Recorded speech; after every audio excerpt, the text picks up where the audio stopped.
Hello viewers, baby Shafika Sona homely kitchen షార్ట్స్కు స్వాగతం అండి. చూస్తున్నారు కదండి, ఇప్పుడు మనం పాలకూర పప్పు తయారు చేద్దామండి. కుక్కర్లో 1 గంట ముందుగా కందిపప్పు నానబెట్టుకున్నామండి. 1 కప్పు. 2 పచ్చిమిర్చిని పీసెస్ లాగా చేసి అందులో యాడ్ చేసామండి. కొన్ని పాలకూర లీవ్స్ అండి. ఇక 2 పెద్ద సైజు టమాటాలు కట్ చేసి అందులో యాడ్ చేసామండి. ఉప్పు, పసుపు, కారం, కొన్ని రేకుల చింతపండు అన్నీ యాడ్ చేసేసామండి. ఇక మనం కుక్కర్ని లాక్ చేసి, చూస్తున్నారు కదా, కొద్దిగా వాటర్ హెచ్చు తగ్గులు చూసుకుని కుక్కర్ని లాక్ చేసి 4 విజిల్స్ ఆఫ్టర్ చక్కగా మెత్తగా పేస్ట్ లాగా తయారు చేసుకుని పోపు మసాలాలు add చేసేద్దామండి. Onion pieces,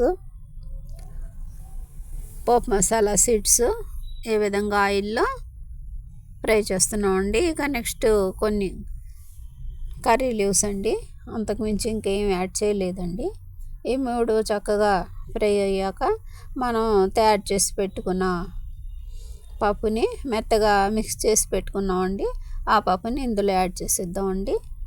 tasty healthy మన పాలకూర పప్పు రెడీ అయిపోతుందండి.